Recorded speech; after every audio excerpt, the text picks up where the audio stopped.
So, like many other kids that went through school, I had to read some classic books. You know, things like Pride and Prejudice, Robin Hood, 20,000 Leagues Under the Sea. But there was one book in particular from this list that, considering it's a tragic romance, I still very much enjoyed. It was the book called Great Gatsby. It's not that long of a read, and also is one of the few well-known books I can think of that addresses Long Island, the part of land that juts out from the New York City area. Now, why am I so randomly talking about this book in between the release of the new Nintendo Switch 2 and a hot debate between which speedy fictional character is faster? Yes, that is indeed my next video, by the way. Well, my reasoning for this sudden change in topic is because just yesterday was the Great Gatsby's 100th anniversary. Yup, a full-blown century has passed since this Roaring Twenties story. And since its publishment, there have been a plethora of movies released about this odd book. To celebrate this century marker, in this video I'm going to talk about the two most recent movie renditions of this story, and compare them to the book. So enough stalling on my part, let's get into it.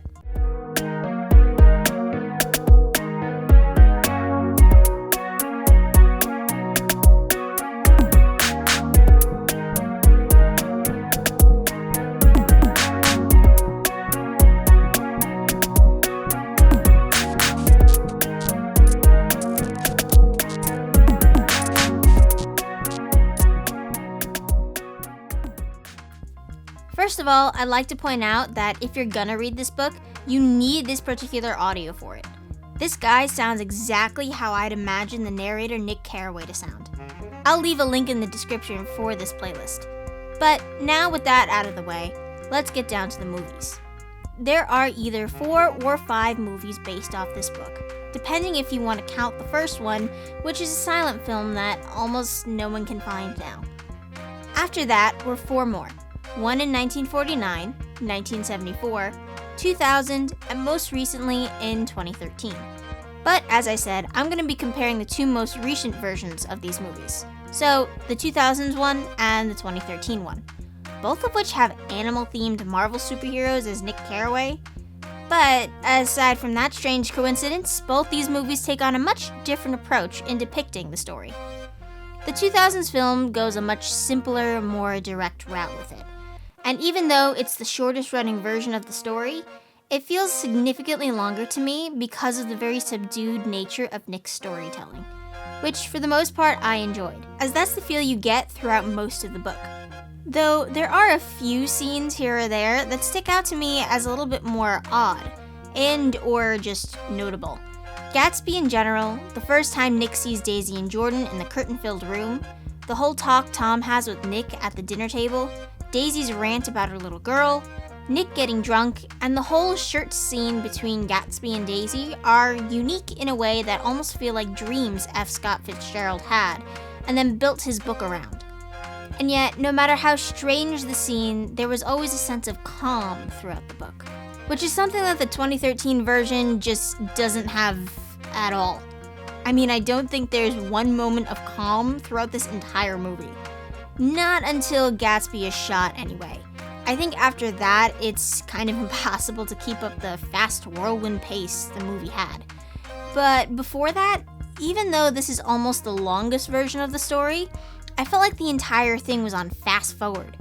And to top that, it had one foot into modern times as well as back in the 20s. Yes, the costumes and lifestyle were accurate, but the modern day music was really jarring and out of place for me. Almost like the characters were breaking the fourth wall, but it's not meant to be funny? I don't know. I just felt as confused and lost as Nick does throughout most of that movie. Which leads me to talk about Nick Carraway himself. Within the book and the 2000s movie, Nick is calm and thoughtful, like a rock that just lets the river of the lifestyle of crazy 20s Long Island flow around him. Sure, he drinks, has some fun, but he never quite seems to fit into any of the scenes he's subjected to. Always looking in on the drama, the money, and the lavish lifestyle of these people who have him tag along as their personal confidant or something.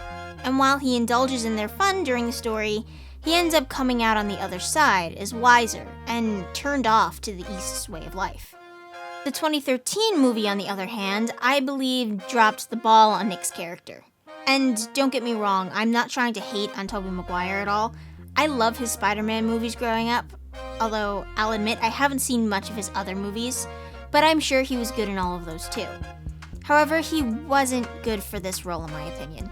Just comparing his acting in this to Spider-Man when he was Peter Parker, he has the same lost puppy vibe.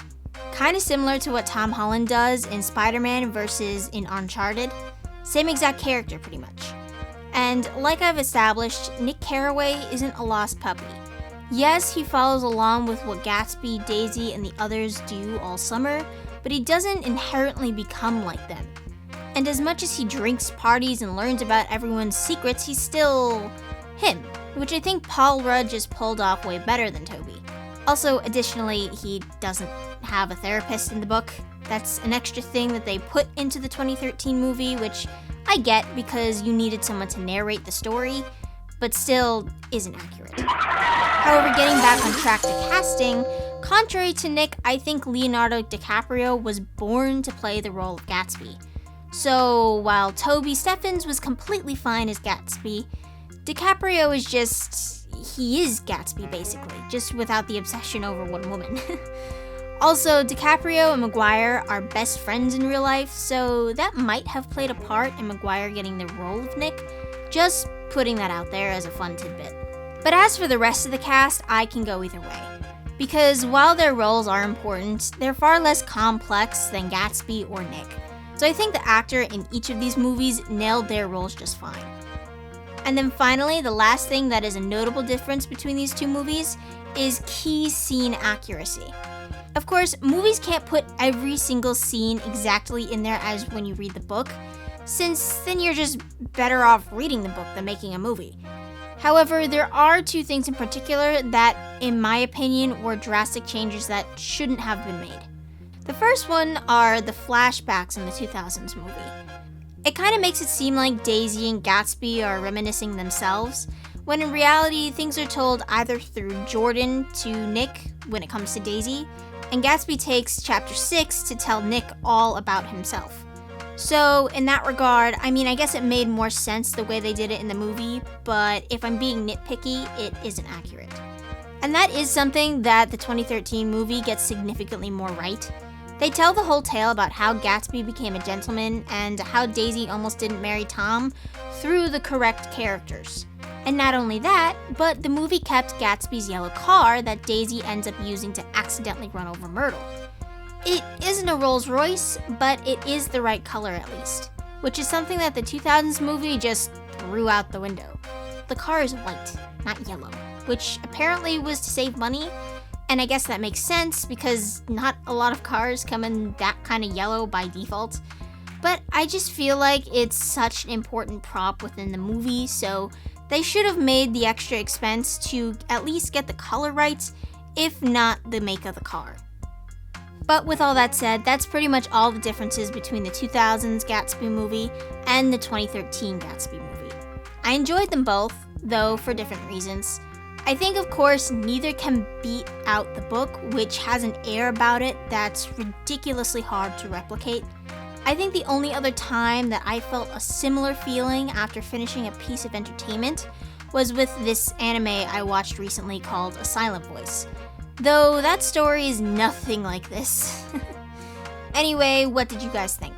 You think that this was a good enough video to celebrate 100 years of The Great Gatsby? Leave your thoughts down in the comments for me.